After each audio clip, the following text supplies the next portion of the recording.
been working on this question about pH up and pH down for a couple weeks now, and then I was just like, I'm just gonna randomly call Charles, see if he's the only person that I think could actually give me an answer to this. Would that be okay with you? If you guys haven't checked out our monthly membership, for only $2.99, you get direct access to our private membership group. So far, we have over 839 pictures, 126 videos, 7 files, 13 audio files, and a whole bunch more knowledge that we're constantly covering on a daily basis. Make sure to hit the join button on the bottom of every video. So I'm really trying to determine, this is a broad range question, like what's the ideal pH up and down for plants, right? And or what's the ideal pH up and down to use at different stages of plants, whether synthetic or naturally, and basically overall, what does it overall mean, like weak versus strong acid or alkaline? And I have a couple examples here of like that we can maybe break apart what's the difference and how they react with the waters. Would that be okay? I mean, yeah, sure. So first off, when you say like what pH is best for plants, that's kind of also an up in the air question in that like what you intend to do with them, and also the plant itself. So first, each plant will have its own pH that it will thrive. That just goes by plant to plant. That's why some plants just don't grow in some places, because the pH of the soil is not conducive to that plant. So that's kind of a hard call as to whether a plant likes a certain pH or not. Basically, you just have to like test it by putting like 10 pots of plants at 10 different pHs and figuring out which one the plant grows the best. And then for processing, depends on what you're trying to pull from the plant, how you want to adjust the pH. Because you can pull a bunch of different stuff depending on, again, the pH of the solution. So to repeat myself, so you have it. So each plant will have its own optimal pH for growing, and that has to just be determined by plant by figuring out whether it's a high pH, a low pH, and this is the pH of the soil. Some plants do better than others. So you just kind of have to tune in and find out whether a plant likes a certain pH, and then use that kind of same sort of soil pH to get it to grow. And for manufacturing, by adjusting the pH, you'll pull out different compounds. It depends on what you want to do. So you have to pH optimize that. When you have a bunch of plant material, you have to basically do product development and find out, okay, I want this compound and it comes out the best with this solution at this pH, or mixture of solutions. So that kind of covers like what plants would want for pH, I think. But it's a broader question, but it's not an easy question that could be answered. It's more of like, something you have to like take time to develop. See, that's why I was like, I need to call my guy that's a real chemist. I'm trying to noodle through all these different, and it's so interesting. So there's lots of different pH ups and down people use for gardening, and from phosphoric, and so there's a couple different ones I have right here. So phosphoric acid, and my question, on a side question, that is there different forms of phosphoric acid out there on the market that could affect the plant, or is when it says phosphoric acid, it's H3PO4? Right, and so there is different types of phosphorus, and you have to actually look at that H3 part. So phosphate, you can have H3PO4, or you can have H2PO4 or HPO4, and then what it is the H is the actual acidic part. That's what pH means. It's the power of hydrogen. The H3PO4 is a very strong acid, and what they do to sort of like mediate the acid effect is they'll remove one of the hydrogens and they'll put a different metal in there, either potassium or magnesium or some calcium, something like that. So that's how you get differences in like phosphate. There's phosphoric acid, phosphite, and it has there's three different names, but each one corresponds to a different type of phosphorus and how much hydrogen is in there and how acidic it can be. That's super interesting. So you're telling me, for example, if you found a pH down, and in the bottle, it's really interesting. They say phosphoric acid, but some bottles don't put H3PO4. All they do is put P2O5 or something like that, if I remember. And that's all they put, which is really interesting to me because it makes me think, now, maybe are they putting an H1PO4, which is a diluted form, I'm guessing, or a cheaper form? And No, or for for P2O5, what they're doing is they're adding P2O5, and then you add water, and it'll break down the P2O5 into H3PO4. So it breaks down the P2O5 to phosphoric acid. So like 2 bottles, for example, they made it really clear that it was H3PO4. And so when it says H3O4, are you saying it's just because it's in a more concentrated form in the bottle, but once they add a certain amount of water, it naturally reduces that H3 to H2 to H1? What happens is P2O5 is the concentrated version, and then once it touches water, it immediately hydrolyzes into H3PO4. So it's like you have like Legos essentially. You have 2 Legos stuck together. Once you stick it in water, they separate and it makes phosphoric acid. P2O5 is going to, in water, hydrolyze into H3PO4. H3PO. Okay, so when it hydrolyzes, so all H2O5 will hydrolyze into H3PO4. Generally, yeah. Okay, so when they have like H2, H1, they're combining it with magnesium or calcium or something. Is that just as a chelating agent or something? It's basically an acid-base reaction where they'll take a base like potassium hydroxide is a very strong base, and then they'll add a little bit of the strong base to the strong acid, and that's where you'll temper the pH. So if you think about it, I mean like a thing, right? But H3PO4 phosphoric acid plus potassium hydroxide, which is KOH. If you take out one of the hydrogens from the acid and the OH part from the KOH, that makes water. And then the potassium has to go somewhere, so it goes to the phosphoric acid. And that's how you knock out an acid, is you neutralize it with a base. And then the resulting salt is still in solution. And so that's why at times that would be beneficial to plants because it's boosting up the phosphates in the water or the nutrients. Yeah. It's boosting up phosphates and also can boost other minerals. Like if you have a plant that needs a lot of calcium or a lot of potassium, you can add a little bit of the conjugate buffer, the conjugate base. And some plants, if it's too acidic for them, you add this base to bring it back, step it back a bit, and it gives them extra nutrients for them to pull from. Okay, so that's very interesting. So how about aluminum sulfate? Aluminum sulfate. So sulfuric acid is also a strong acid. Aluminum, that's an interesting choice of counterions because it's a strong metal, and generally aluminum is non-toxic, but it's just kind of rough to have around. And they use it. They use it in water municipal systems to clean water, help precipitate things out. And aluminum is like the 3rd most largest abundant mineral on the planet, if I remember straight. Right.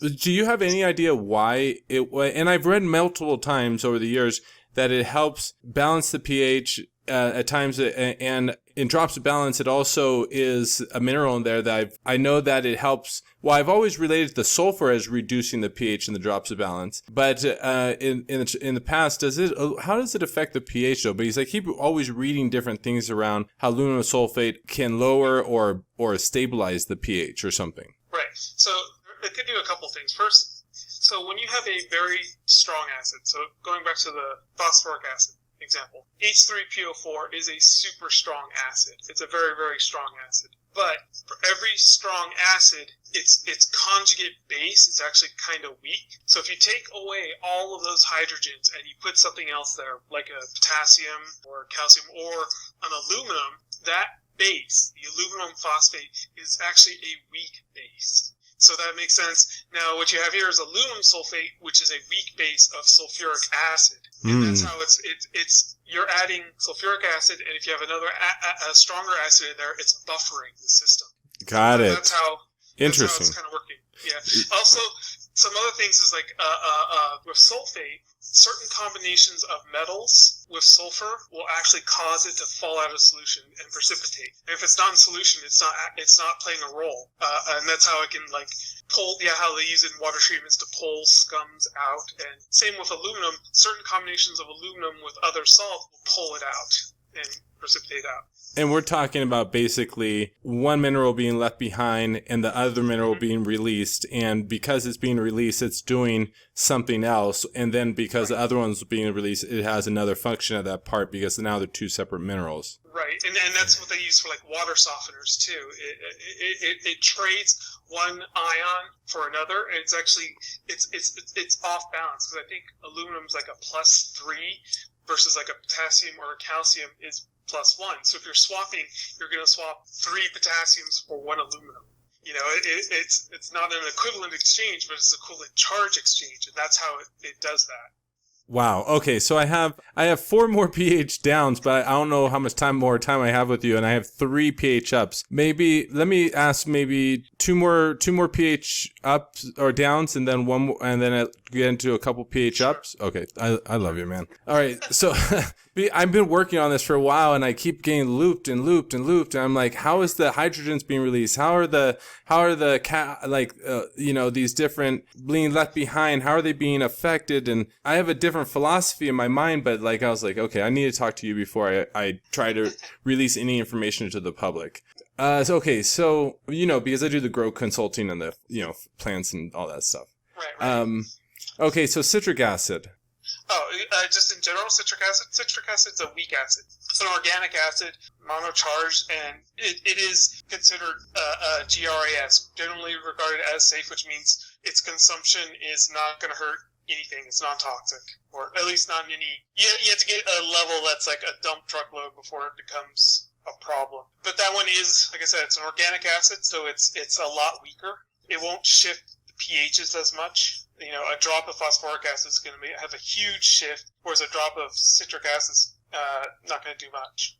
All right, so something's kind of playing out in my head right now. So let's say, for example, you're dealing with someone that's using well water or tap water, for example. And let's say if you're dealing with well water that has a low or not well or tap, but let's say you're dealing with water that has a low parts per million, you could probably get away with using citric acid. But if you are having a water that has a high parts per million, you might want to go to a higher pH because there might be things in there, or not higher pH, but like phosphoric acid, because there might be things in there that need more time for the acids to break things down. Right. I mean, generally, if you're going to do pHing, I would say if you want to hit the extremes and make the biggest change, you're going to use a strong acid, so like the phosphoric and the sulfuric acid to go low, and to go high, you're going to use like any OH, potassium hydroxide, sodium hydroxide. Lye is sodium hydroxide. Those are both strong acids and strong bases, respectively, so you'll have like big changes. Citric acid, like I said, and the organic acids, they only make small changes, but if you want to hit something that's in between, like if you want to hit a pH 5, citric acid is great for hitting pH 5. And if you want to go, I think physiological, it's like sodium citrate will get you to that physiological pH 7.0. And, it doesn't have a big range, is what I'm saying. So if you're going to do like anything on a big scale, you probably want to use more just like the general acids. The phosphoric acid. Yeah, the mineral acids, phosphoric acid, sulfuric acid, hydrochloric acid, and their conjugate base. Okay, and so the hydrochloric acid, that's a pH down too, correct? Oh yeah, that's huge. And so, but see, those higher ones, that what you're going into is really if you need strong swings. And some of those might be toxic to plants if through the buildup of those different minerals or compounds, correct? Right. I mean, more it's the pH affecting the biochemistry. It's not so much toxicity of what's the actual acids themselves. It's just too many protons around affects the biochemistry. You can either speed things up or slow things down, and you don't want that. You want biochemistry to happen at the rate that it's supposed to happen, essentially. So that's what the pH is really doing. And what you do, again, to temper these is use them in a pair. So if I was going to use a buffer system, I would choose an acid, and I use its conjugate base. So like phosphate, or the phosphoric acid, I'll use like the H3PO4. That'll take me down. But to bring myself back up, I'll use like K2HPO4 or K1H2PO4 and make a buffer system from the conjugate base of the same acid. Because I know the acid is strong, the base is weak. If you mix them together, it'll pull it in between the two. You can make a buffer system like that. That's very interesting. So that's why a lot of brands might have, like the pH might be phosphoric acid and the pH up might be potassium hydroxide. Right. And they're sort of doing this because what they're doing is they're, OH plus H is water, so what you're getting is a potassium in there to replace one of the hydrogens, so you're making it in situ K2PO4, KHPO4, it's happening in the system. How about humic acid and fulvic acid? Again, I think those are both organic acids. Mm-hmm. And organic acids they all kind of group in the same as citric acid, where as low as they can only go to about pH 5. Okay, so now this is now stemming into maybe another question with microbiology. Using microbiology, and maybe someone wants to make a tea, like a living tea. Have you ever heard of microbiology tea? No. Okay, so basically they get compost, and that's all the fungi and bacteria in there, and then they might put in some bone meal or blood meal, or things that aren't really water soluble, and then they brew it or oxidize it, or agitate it for about 24 hours, and then the microbiology eats away at the stuff that isn't water soluble and makes it more water soluble. And in that process, I'm thinking that would probably be more beneficial, because if they're doing with living things, they probably want to use a weaker acid like citric or humic or fulvic acid versus phosphoric acid. Am I thinking that correct? Correct. Any type of microbiology you're doing, you're going to want to use an organic acid just because it's easier on the system, and the organism generally can break it down if they need to. I mean, occasionally we'll what I used to do in the lab is like take the system all the way down to one end using a strong acid, but then bring it back with an organic acid just to get my buffer where I need it. And it's the organic acid pair that is doing the buffering. So like a buffer system is like citric acid and sodium citrate, using those together to give me like a pH 5. And there's like a lot of those organic acid buffering tables on the internet. And yeah, so if you're doing something biological, using those organic acids, it's easier to get to the physiological relevant pH without harming the system. Okay. All right. So that really swings into the pH ups. So, all right. So same thing. If you're using microbiology, you probably want to use a calcium carbonate or a potassium carbonate for a pH up versus a potassium hydroxide. Correct. Again, the carbonates are easier. They're weaker bases. The hydroxide is a strong base. Okay, so this is also another thing I've been kind of encouraging my growers over the years is when the plant stops growing is when I think they reduce the need for calcium, and then I push them over into in a potassium and phosphorus direction. And my thought process was that if for some reason they did need to use a pH, in the beginning, I would recommend using a calcium carbonate, because what's left behind after the CO2 gets released, right? Because of the carbonate, CO2 gets released, right? And then the calcium gets left behind. But then when, let's say they go, week 4 is roughly when the plants stop dramatically growing and stretching. I want to encourage them to switch over to a potassium carbonate, which would be left behind would be the potassium. Would you think that would be a good recommendation? I mean, yeah, sure. If at that time what the plant needs is potassium, yeah, switching over from a calcium carbonate to potassium carbonate should be no problem. Yeah. Okay, and so then the last question would be potassium hydroxide. What's that all about? Because it's always like KOH, but then they say it's K2O. Isn't that the same thing when you add it to water, it turns into K2O? I've never heard it as K2O, but KOH is again a strong is probably one of the strongest bases next to sodium hydroxide and AOH, and that's why basically all it is. It's a swap of potassium and sodium. It is very harsh, and like I said, lye, like the stuff you use to go down your drain to unclog your drain, it's usually either NaOH or KOH. Wow, so basically potassium hydroxide is lye. Yeah. Interesting. So do you think using potassium hydroxide over time as a pH up could build up in your soil and affect the plants? I mean, it will have a huge impact once you put it in. Like I said, you got to kind of monitor like what the pH of your soil is now, and do baby steps to step it to where you need it to be. You know, it's hard to say like. Basically, you don't want to throw KOH or NaOH just directly on any plant at all. You want to make sure you're in the pH range that the plant wants to grow in. If you just dump that in there, it's going to start breaking down all sorts of things. Actually, in plants, because of all the waxes, it'll be detrimental if you just dumped KOH and NaOH on there. You can get something called saponification. That's when the waxes break down and basically destroy the plant in the cell structure. Yeah, you don't want that. So, I mean, you may have to use it, but like it's easier probably to bring it down to a pH with acid and then slowly step it up to where you need with small amounts of KOH versus, taking it up to KOH and then trying to bring it down with acid. If that makes any sense. 100%. So it makes me also kind of think, would this be a good recommendation? It sounds like phosphoric acid is fine to use unless you're using microbiology. And could I use a calcium carbonate or potassium carbonate to buffer the system if I'm using a phosphoric acid? Yes, you can. Okay. It does take more. Because like I said, one is phosphoric acid, strong acid, potassium carbonate or potassium bicarbonate. Both of those are weaker bases. So we'll take more of those weaker bases to neutralize, depending actually on the pH needed. What is it, bicarbonate? Yeah, bicarbonate. CO2 that pulls from the air. That one pulls from, well, the one of them will auto buffer to pH neutral. Because once it forms the carbonic acid and it breaks down, it just becomes CO2 and it outgasses. So it stops at a certain pH. I have to remember which way it goes, because I think I might think in the opposite direction. Because actually, in the lab we had a base bath, and we neutralized it with dry ice to make carbonic acid in situ.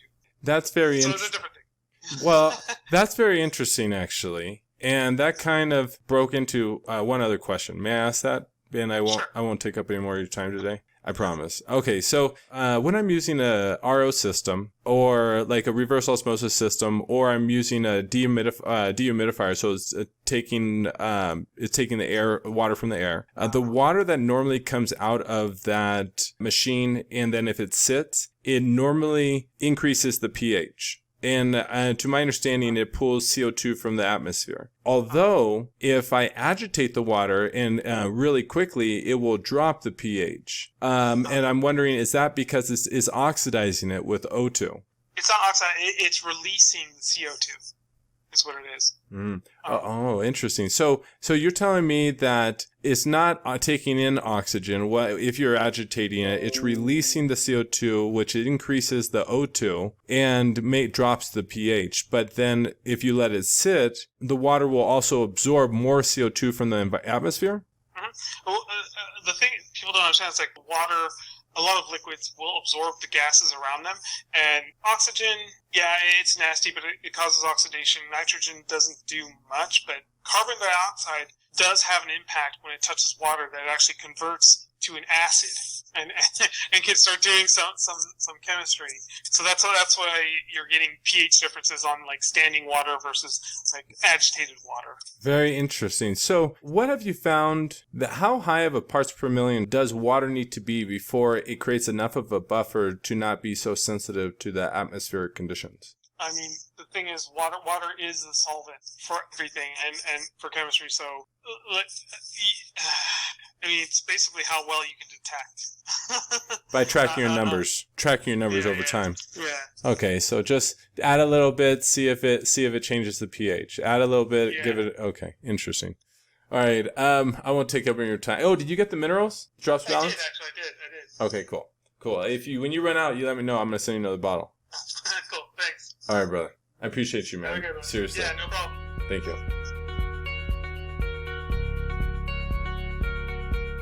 That's another great point, right? Why do you think he froze it? Was it their greed? I know that one. We talked about that one. But why else? Maybe bad information? Someone told him to do it for processing or something? It's because what happens is the guys don't want to wring out the most water because they're losing weight.